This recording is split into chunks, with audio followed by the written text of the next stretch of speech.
Good morning. I am Kevin Price. Delighted to be with you. Going to spend some time talking to you about you and your business. And as usual, I've got a lot to talk about, so I want to get straight into it. You know, we've been talking about the idea of some potential new ideas as far as radio programs goes.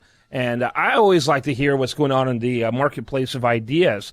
And a gentleman named George Dutch, he contacted us with his pitch. And he's with a company called jobjoy.com. What a novel idea, actually enjoying where you work. And his basic pitch was how to repurpose employees for complex projects and profits. And so that's it's kind of a narrow pitch. I don't know how you could do 52 shows that way, but it's an interesting concept as well. How are you today, George? I'm just fine, Kevin. I'm delighted to join you today. Tell us a little bit about yourself and JobJoy. Well, I started JobJoy as a career management service about 22 years ago, and I've been providing services to individuals and also to employers for that time. And is your company in Canada? Yes, we're based in Ottawa, which is the Washington, D.C. of Canada. Ottawa is the Washington, D.C. of Canada. I have never heard it described that way. I've never been there before, so I'm going to have to go just to see if you're correct. I lived in Washington, D.C. for several years. That's an interesting analogy. Tell us a little bit about exactly what you do for individuals. Well, what I do for individuals is I identify and define what their natural strengths and motivations are, so that I can better match them up to the kinds of jobs that will recognize, reward, and motivate them for what they do naturally and effortlessly, as well as the education and experience that they've acquired over time and with experience. Okay. Do you work with companies as well, or is it entirely with individuals? I work with both individuals on a retail basis who come and see me, as well as with companies that are looking to solve certain kinds of talent management or talent deployment problems. What percentage of your clients are employees versus employers? About 75% are individuals and about 25% are corporate employers. And how long have you been doing this? About 22 years now. 22 years. Wow. That's interesting. I guess the Internet, I would assume, has been something of a game changer for you. It has been, yes. In fact, many of my individual clients are scattered throughout the U.S., and I've even worked with people as far away as Australia and Europe. Yeah, very good, very good. But I bet it's always fun from a time zone perspective. So tell me a little bit about your show idea. How do you envision this? Well, as you know, Kevin, many jobs over the last 50 years have been organized around routine and manual tasks, whether they're in offices or on the shop floor. But with the changing world of work now, especially this global economy that we all find ourselves in, the nature of work is changing for a lot of employers. They need people that are more creative, that are collaborative, that can work on complex tasks around specific projects rather than ongoing processes or operations.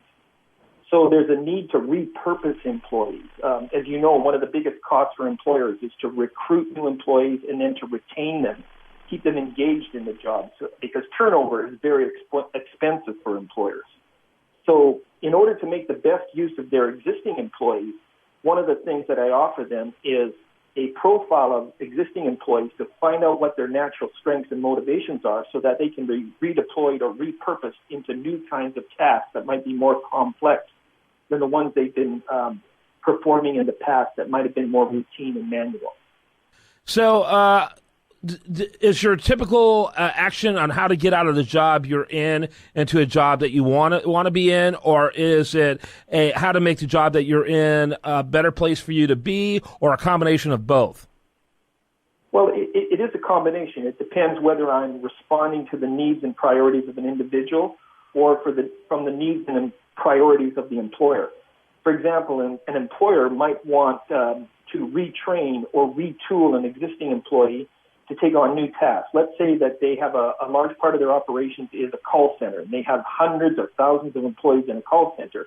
But then the nature of the business changes. Instead of providing personalized service to subscribers or to customers, they want to move to becoming a software as a service company and deploy more software products. So they need more people who become business analysts that try to figure out how their clients could use this software.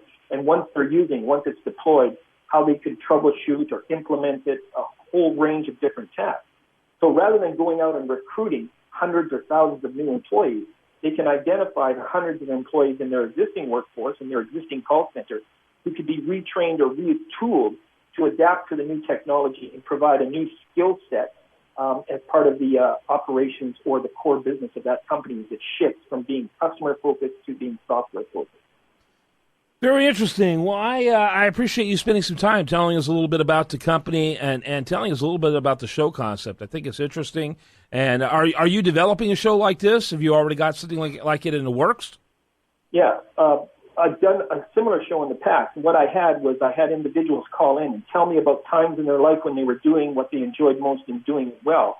And then I would define or identify for them the kinds of talents and motivations they were using in those enjoyable activities. And my idea now is to have employees call in, especially employees that might be facing restructuring or redeployment in their company. They're worried about their job changing.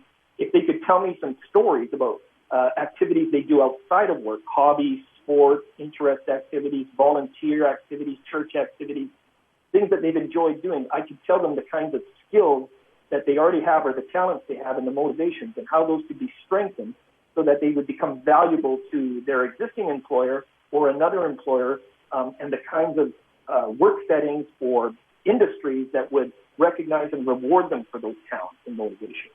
All right, George Dutch, he is with JobJoy. That's JOBJOY.com. Thanks so much for being with us. It's been a pleasure, Kevin. Thank you. You bet. When we come back, much more for you. I do want to remind you, best content here does show up over there at USAToReview.com. And this is The Price of Business.